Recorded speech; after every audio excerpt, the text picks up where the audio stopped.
मैं विनय वर्मा और आप मुझे कुंडली रहस्य चैनल पर देख रहे हैं। आज की इस वीडियो में हम बात कर रहे हैं शनि और राहु की युक्ति द्वारा शापित योग के बारे में। दोस्तों, जैसा नाम से ही प्रतीत होता है श्रापित, तो श्रापित योग आखिर है क्या? दोस्तों, आप सबसे पहले ये देखिए कि आखिर यह योग श्रापित किसी के कुंडली में लगता क्यों है। श्रापित यानी श्राप देना, श्राप किसी को लग जाना। श्राप कब लगता है? दोस्तों, आप वैदिक ज्योतिष शास्त्र में कुछ कथन ऐसे हैं कि पूर्व जन्म में किए गए कर्मों का फल ही भोगना पड़ता है। दोस्तों, आप सुने होंगे रामायण में भी अहिल्या को श्राप के माध्यम से पत्थर बन गई थी। इस तरह से बहुत सारे राक्षस बन गए हैं जिनको श्री राम ने उनका उद्धार किया। तो श्राप देने की परंपरा और श्राप लग जाने की परंपरा ऐतिहासिक है। दोस्तों, इसी तरह से जब हम जातक अपने गुरूर में आके, अपने घमंड में, अपने बल के, धन के घमंड में जब किसी को सताते हैं, जब किसी को कष्ट पहुंचाते हैं और अगला जब कुछ कर नहीं पाता है, तो उसके दिल से श्राप निकलती है और वह श्राप निश्चित रूप से लगता है और वहीं फलता है। अर्थात पूर्व में किए गए कर्मों का दुष्प्रभाव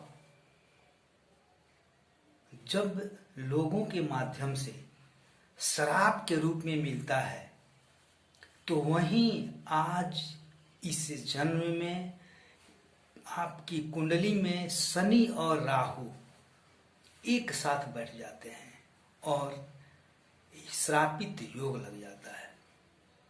दोस्तों, श्रापित योग लगने का मतलब है, सबसे पहले जब यह योग लगता है तो दो दृष्टिकोण से लगता है।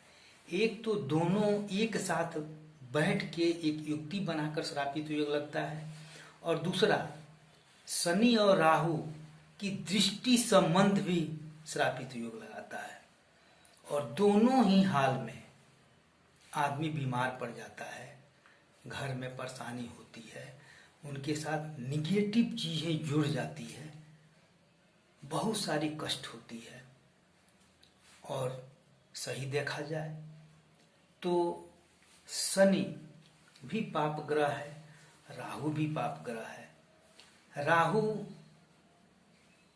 छाया ग्रह है, अर्थात शनि के साथ बैठकर शनि का रूप धारण कर लेता है और जिस तरह से शनि करता है उसी को फ्लो करता है, उसी के अनुसार वो भी अपना कर्म करना शुरू कर देता है। तो एक दृष्टिकोण से देखा जाए तो एक नहीं दो शनि हो गए। तो निश्चित रूप से वह जिस भाव में बैठता है और जिस भाव पे उसका नजर होता है, तो उसको निश्चित रूप से उस भाव को असफल कर देगा, उस भाव में परेशानियां खड़ा कर देगा, मुसीबतें खड़ा कर देगा। यह मुसीबत पारिवारिक दृष्टिकोण से, आर्थिक दृष्टिकोण से, शारीरिक दृष्टिकोण से, सामाजिक दृष्टिकोण से हर क्षेत्र में परेशान कर देता है। उसके साथ बहुत सारी निगेटिव चीजें जुड़ जाती हैं, अनचाहे बीमारियां उसके घर में एंट्री कर जाती है। नहीं चाहते हुए भी परिवार में बहुत सारी कलह समस्या उत्पन्न होते रहते हैं। देखा जाए, इसको ऐसे जानने के लिए जिस परिवार में अपने बुआ से संबंध रिश्ता खराब हो, बहन से रिश्ता खराब हो, समझिए कि वहां पे श्रापित योग लगा है।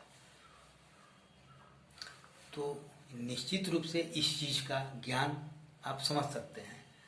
दोस्तों, अब हम बात करेंगे उनके दृष्टियों के बारे में दोस्तों, शनि और राहु जिस भाव में बैठता है, अगर वो मित्र या स्वग्रही नहीं है, शत्रु के घर में बैठ गया, शत्रु राशि में बैठ गया, तो निश्चित रूप से उस भाव को भी प्रभावित कर देगा, तबाह कर देगा।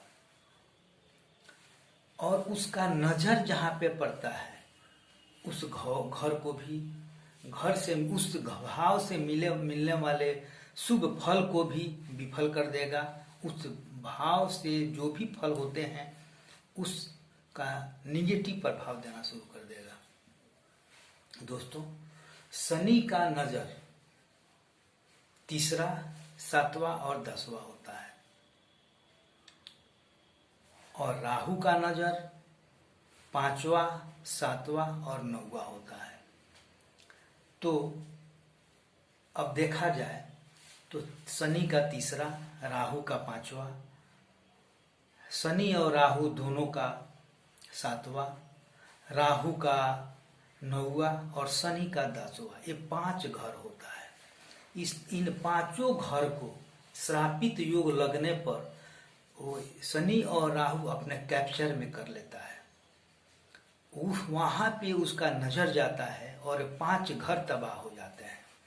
और स्वयं अगर शत्रु के भाव में, अगर घर में अगर खुद बैठ गया तो वह घर भी तबाह हो जाता है। अर्थात 6 घर तबाह हो गया। तो जातक आप ध्यान दीजिए मेरे दोस्तों, कुंडली में 12 भाव होते हैं, 12 घर होते हैं, और 12 घर में 12 भाव में अगर 6 भाव खराब हो जाए तो इसी को श्रापित बोलते हैं। 6 घर खराब हो जाना यानी 6 भाव से मिलने वाले आपके शुभ फल को विफल कर देगा। तो जरा खुद सोचिए, 6 भाव को जब तबाह करेगा तो उस जातक की स्थिति क्या होगी किसी भी क्षेत्र में। दोस्तों, निश्चित रूप से श्रापित योग बहुत बुरा दुर्योग के रूप में माना जाता है। यह हर समस्या को लाकर खड़ा कर देता है। 6 घर को तबाह करना ही श्रापित योग लगने का फल है। दोस्तों, तो यह मैं आपसे बात किया इसके निगेटिव के बारे में। अब हम थोड़ा बात करेंगे कि क्या केवल श्रापित योग बुरा ही फल देता है? तो मेरा कहना होगा नहीं, बुरा फल देता है लेकिन अच्छा फल भी देता है। कब? अगर मान लीजिए एग्जाम्पल के एक के मेरे पास कुंडली है, उस कुंडली का मैं फलादेश किया, तो वह एक के जज की कुंडली है और मकर लग्न की ये कुंडली है, और मकर लग्न में ही यह योग लगा है। लग्न में ही शनि और राहु बैठे हुए हैं। दोस्तों, जब लग्न में ही शनि और राहु बैठ गए, मकर लग्न अर्थात शनि का स्वघर हो गया, स्वराशि हो गया, अपने घर में अपने राशि में बैठ गया। अर्थात यहाँ पे शनि सस्य योग लगाता है। अब सस्य योग जब जिस कुंडली में लगता है, ऐसे जातक जज बनते हैं, बहुत अच्छे विश्वविख्यात नेता बनते हैं, खनिज, पेट्रोलियम, एसिड, कोयला, चमड़ा का बहुत बड़ा व्यापार करते हैं, उद्योगपति बनते हैं, बहुत धन वाले होते हैं। तो निश्चित रूप से इस योग में लगे हुए इस योग का अच्छा फल मिलने वाला है। अब मकर लग्न का मैं थोड़ा सा जिक्र करूंगा। यहाँ से अगर चौथे भाव में मकर लग्न है तो चौथे भाव में मेष राशि होता है। मेष राशि में अगर यह योग लग जाए, ध्यान दीजिए, अब मैं समझाने के लिए बात कर रहा हूँ। लग्न में मकर लग्न है, वहाँ पे योग लगा तो उसका अच्छा फल मिलेगा, वो मैं बतलाया। लेकिन उसी लग्न में चौथे भाव में सुख के घर में मेष राशि होता है, और मेष राशि में अगर यह योग लग जाए तो वह नीच का हो गया। तो जब नीच का हो गया यह योग, तो निश्चित रूप से उसका बुरा फल मिलेगा। वह घर सुख का है, माता का है, तो माता को भी बीमार करेगा, सुख में कमी लाएगा, इस तरह की बहुत सारी चीजें आपको तबाह कर देगा। अब हम आगे बढ़ते हैं।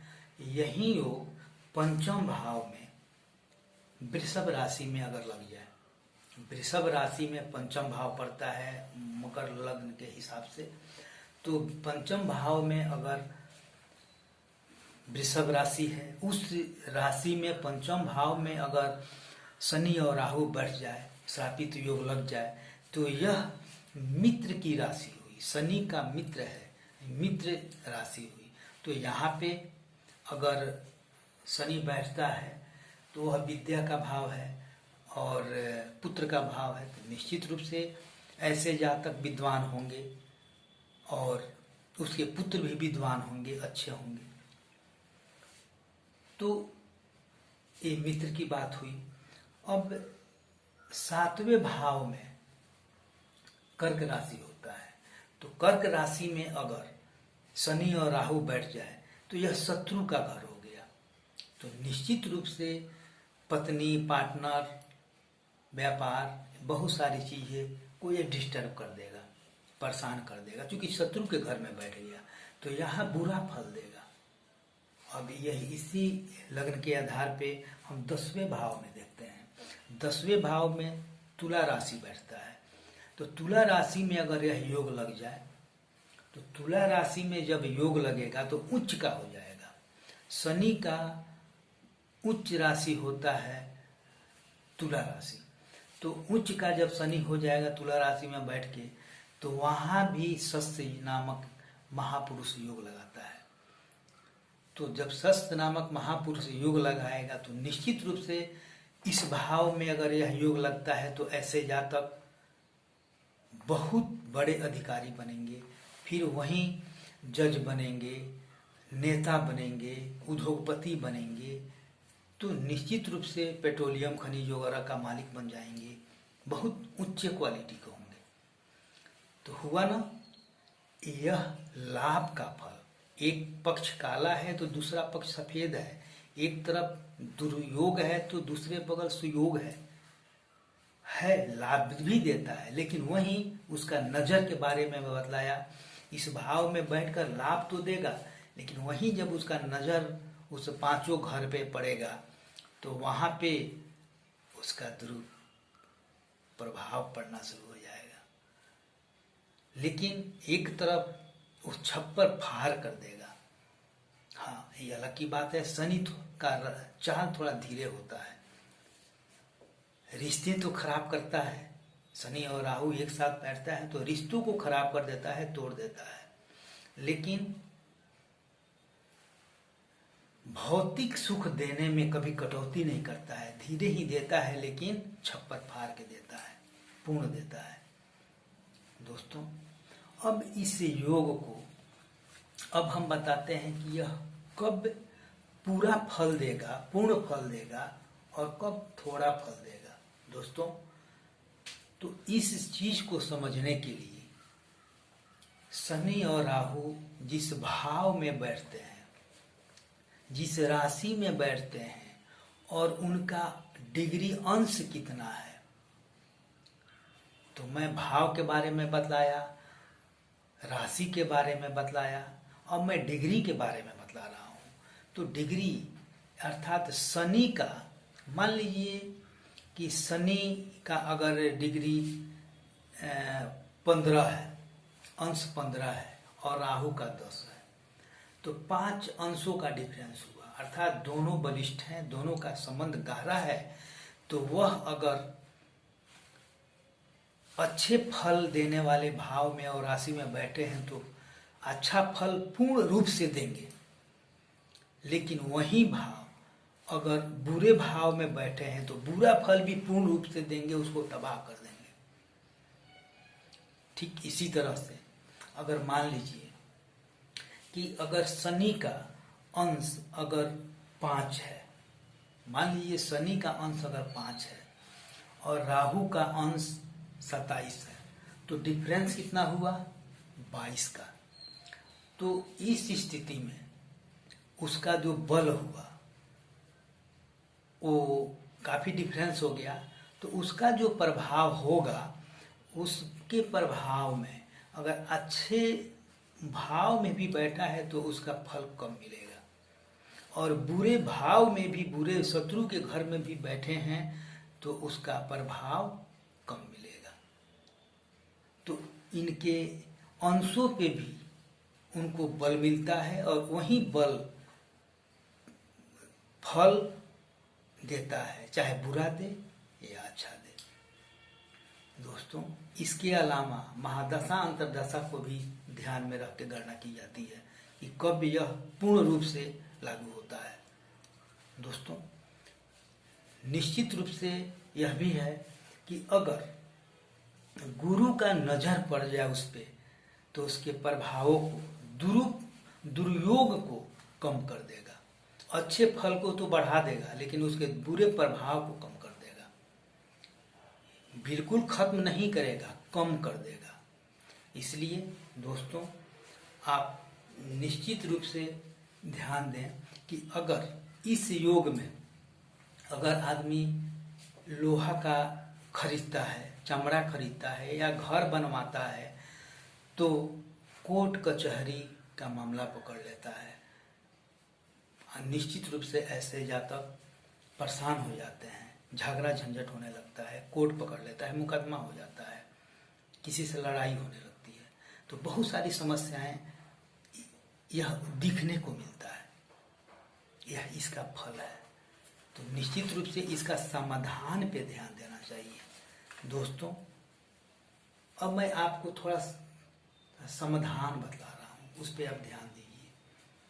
समाधान, सबसे पहले तो आप नारियल और बादाम हर महीने जल प्रवाहित करें। 1 नारियल और 7 बादाम का जल प्रवाहित करें। दूसरा, 10 अंधों को, जिनको नहीं दिखता है, जो अंधे होते हैं, 10 अंधों को, अंधे व्यक्तियों को 6 महीना पर निश्चित रूप से आप भोजन कराएं। विकलांग को आप सफेद काला कंबल दान करें। अगला उपाय, आप जहाँ पे सर्विस करते हैं वहाँ या अपने सेवक को निश्चित रूप से उनकी सेवा करें, उनका मदद करें, प्राणायाम करें और शिव की आराधना करें। दोस्तों, इसके अलावा एक और उपाय, चांदी, चावल और गंगाजल, चांदी का सिक्का, चावल और गंगाजल, यह अपने घर में निश्चित रूप से एक स्थान पे भर के रखें। तो इससे आप बहुत समाधान, आपकी जो परेशानी है दूर हो सकती है। हाँ, 43 दिन तांबे की सिक्का को जल प्रवाहित करें, इससे भी आपका कष्ट दूर होगा। दोस्तों, आप अपने कुंडली में देखिए किस भाव में यह योग लगा है, किस राशि में लगा है, उसका फल क्या हो सकता है। मैं जो बतलाया उससे अपने कुंडली को सामने रखकर एक बार गहन अध्ययन कीजिए। मेरा वीडियो देखिए, सुनिए और अपने कुंडली को सामने रखकर एक बार गहन अध्ययन कीजिए, आपको खुद समझ में आएगा। दोस्तों, अगर आपको समझ में नहीं आ रहा है तो आप मेरे व्हाट्सएप पे कांटेक्ट कीजिए, मैं आपको समझाऊंगा। दोस्तों, आप मेरे वीडियो को शेयर कीजिए, ताकि और लोग भी इसका लाभ उठा सकें। मेरे चैनल को सब्सक्राइब नहीं किए हैं तो सब्सक्राइब कीजिए, ताकि जो भी मेरा विचार आए आप तक स्वयं पहुंच जाए और उसका लाभ ले सकें। दोस्तों, अगले वीडियो में हम फिर मिलेंगे नए विचार के साथ। तब तक के लिए जय माता जी।